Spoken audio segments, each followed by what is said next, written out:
you look at this team and you just look at how it's just we talk about it each and every week, just how resilient these guys are and how they continue to just battle back and never think they're going to lose a game. We're down, 10 minutes ago, 14 points, not playing well, but and then offensively we were able to put together a drive and take the ball down and score, and then we get the extra point block. So now we're down 8.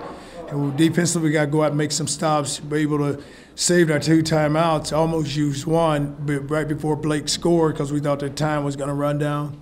And then we were able to get the ball, and we go through. It's amazing how we practice those situations. I always say it's a minute and 10 left. You have no timeouts, but you need a touchdown. So tonight it was a minute and 10 left. You have we had no timeouts, and we only needed a field goal.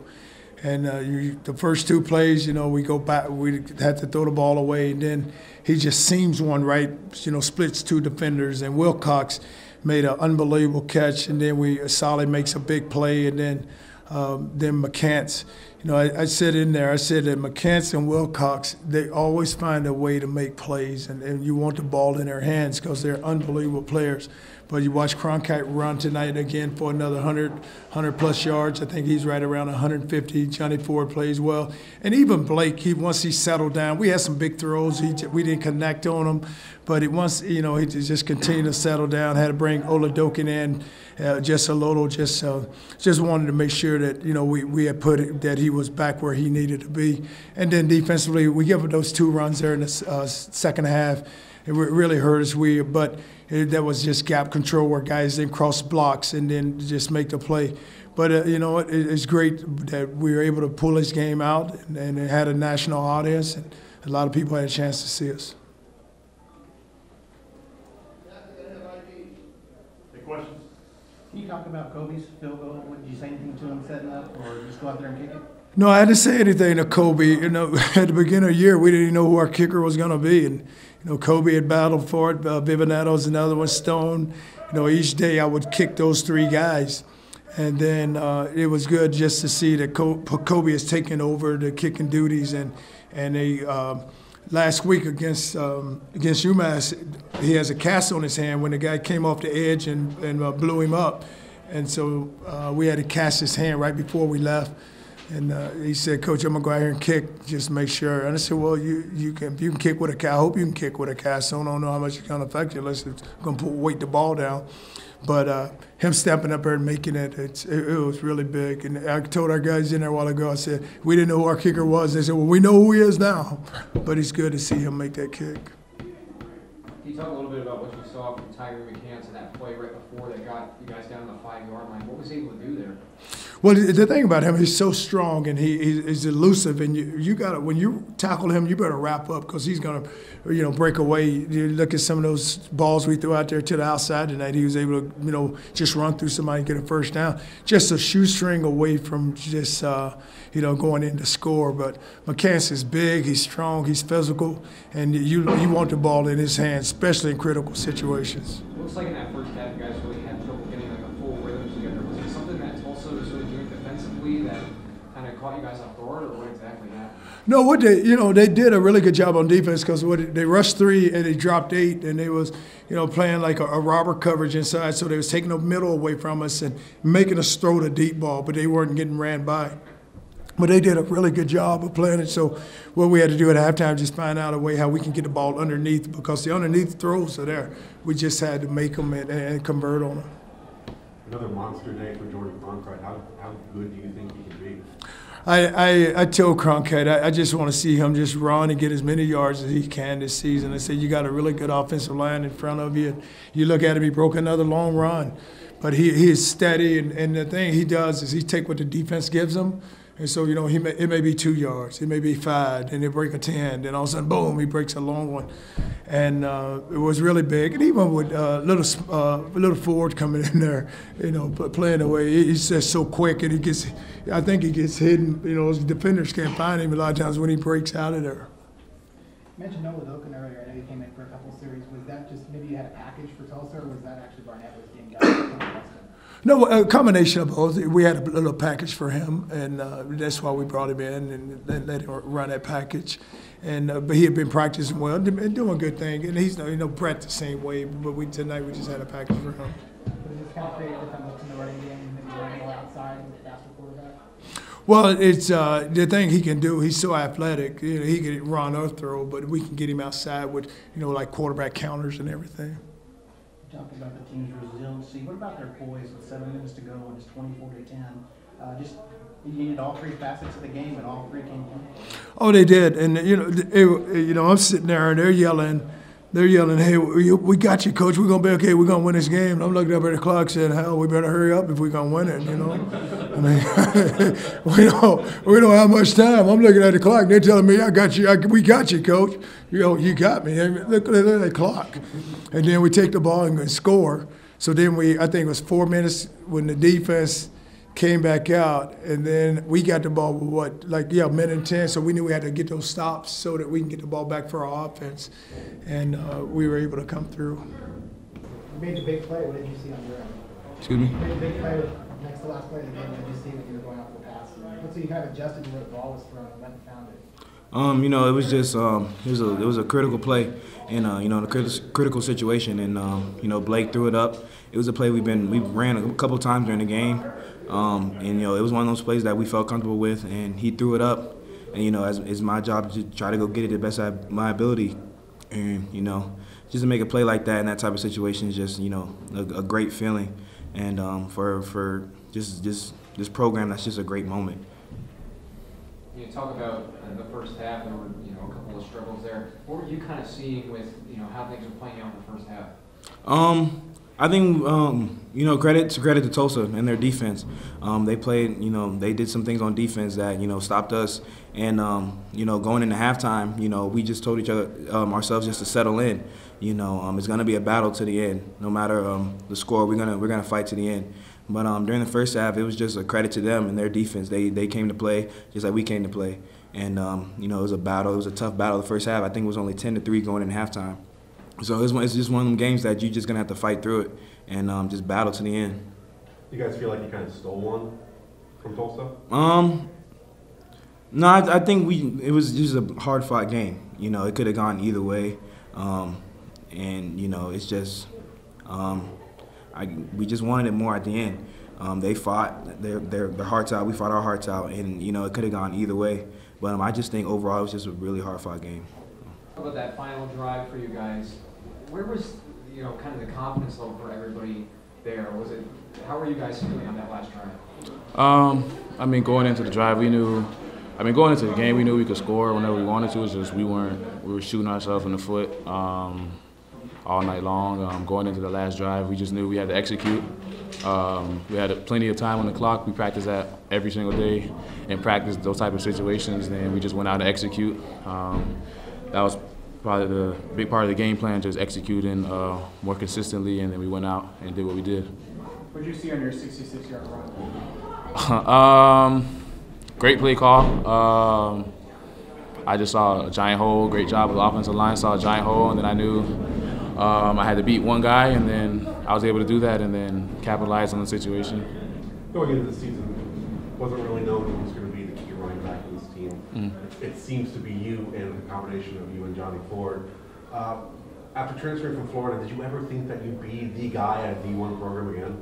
I was well aware of my abilities. I put in a lot of time and effort into my craft and stuff. I don't expect anything else of myself, but hats off to Johnny Ford. That's like my little brother. Like he pushes me, even though he's a freshman, but he keeps me going, and he's like the little juice bug for me. So hats off to him. You ever been a home run hitter running back like this? You had like 5 really long touchdowns in a row. In high school, I was doing that a lot in high school. Obviously, not a lot of that at University of Florida. So I'm just showcasing my talents here. I don't care from Tulsa, so I got a weird question. Heard lean on me in the locker room. Is that every game, or is that just tonight because of what you guys are able to do? We had a guest speaker come in just so we can work on more team stuff to get us closer, have a better bond with each other. And he played that song during the meeting, and then so I guess after the game, that song was on, and then it clicked for us, and then it was just a bonding special moment for us because we leaned on each other at the end of the game and kept each other into the game. You talk about that first half that was kind of up and down for you guys. What are some areas you feel like you guys have to work on better to fix some of those first half mistakes? Like I said, execution. Also coming out with a sense of urgency. I feel like a lot of the games we've waited and got slapped in the face first and then tried to come back and try to punch and fight. Well, I feel like we need to go out and just be more aggressive coming out as a team, myself included. So. Last week everybody said it was the worst 5-0 team in the country, and now this week they'll probably say it was the worst 6-0 team in the country. Is that starting to kind of motivate you guys? Nope. We just go out and try to get better every week. It may have not been pretty, but a W is a W. At the end of the day, you can't take that away from us. A win is a win. We don't really pay attention to what they're saying in the media and stuff. We're just trying to win ball games. You guys got in late last week coming back from UMass, and now you have a weeknight game on Friday night. How difficult does that make it for you guys? Yeah, it was a tough transition. Not same amount of days to rest your body. Usually at this time, you're in the hotel at this time, you're going to sleep for a Saturday game, and we just did a great job. Our coaches did a great job of giving us some time to rest our bodies, and then through practice, they weren't killing us as much because we had a short turnaround, and we also did a great job of buying into what they're saying. Man of the hour, right? Yeah, I guess. Well, you missed an extra point earlier. I don't know if I couldn't see if it was blocked or not, but going into that last kick, what was on your mind considering that? I was just ready to go out there and kick it. I mean, I practice mentally. I mentally do 1,000 reps every night before I go to bed, and I always kick a game winner. So I'd kick that kick 1,000 times in my head, so I was just ready to do it. You had a situation like that before? Yeah, so in high school 4 years ago, it was the same week, October 10th. It's always the week of October 10th. We were playing the Hurricanes, the crosstown rivals, big game. And the game came down to a field goal, kicked it, won city championship. It was awesome. So I guess I have a thing for Hurricanes. What high school was that? Buholtz High School. Did you think about how far away you thought you could make a field goal if they called you? Yeah, in warm-ups I usually test my range, and I was about 55 going on that field goal, so I was ready from anywhere. So, I mean, I would have been happy kicking it from 70. Yeah. I mean, I would have been happy to kick it from anywhere, but it just had to be ready no matter what. You got lit up last week at UMass. You might be the first football player I've seen actually playing a game with a cast on your arm. Did that make anything a little bit different? No, I mean, I had surgery earlier this week, so I mean, that kind of, I didn't really practice as much this week, but I was just ready. I had to ignore it, just pretend it wasn't there, just do what I normally do. Was it easy to ignore? No, I mean, it was really bulky. Just when I'm out there, though, it's just field, kickball, that's it, so. I think you mentioned on Twitter that you might be the first kicker to get, a targeted call. Did you ever get that confirmed? Do you know? I don't know for sure or not, but wait, probably am. We talked about the last couple of possessions for you guys. Were you able to get some of those touchdowns? Where do you feel like the confidence level of the offense was after struggling so much in the first half, knowing you were down in a big deficit? I think just being with that, and specifically the 2-minute drive at the end, that's something that we practice on a regular basis, on a weekly basis. And so literally that, I think it was 1:10 on the clock, no timeouts. We have gone over that exact situation countless amounts of time. And so, there was never a quiver in anyone's mind or a second guess that we weren't going to win this game. And I think, guys really showed their tenacity in it, and, we fought through adversity. We didn't have the first half that we wanted, and I think the second half, specifically the fourth quarter, we came out and we showed what we should have been doing the whole game.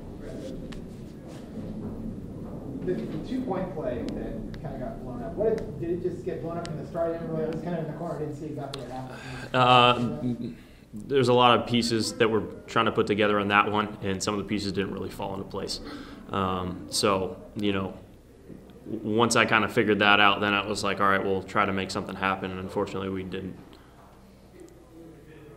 Seems like we saw a lot of deep shots tonight. Was that just kind of a matchup thing going in with what you guys saw with Tulsa? I think it was part of a game plan kind of thing. We were familiar with the defense that they ran. We watched a lot of film on it. We thought there was going to be a lot more shots that we could have, or that we could take, and unfortunately we weren't able to connect on them. And that's my fault. I'll take the blame 100% for that, just because I need to give those guys a chance. We've been able to see the playmakers make the play when they've been given the opportunity. So I need to do a better job at allowing them to do so. But like I said, just the tenacity of this team coming in at the end and being able to connect on the deep shots that ultimately won us the game. You talk about that play from McCants right at the end of that game there. What did you kind of see from him on that route? Tyree's a special guy, and him being able to get that burst of speed, be physical. I know the DB was able to contend it a little bit, but Tyree's a big guy. He's strong. He's tough. He was able to outman him in that situation. Be tough, and he made the play for us. We just kind of throwing into a spot there, kind of like Tyree put on some burst of speed to get there. This would have completely happened. Yeah, it was a one-on-one matchup. So once again, I say that all the time. We have one-on-one matchups. I like our guys. It's simple. Does having a guy like Cronkrite back here alongside you make your job a little bit easier? Absolutely. We saw like last week. Jordan is extremely dynamic, and even today he had a really good job today, and he's explosive. He's keeps his mind straight. He's a great leader, and it's a great guy to have by your side.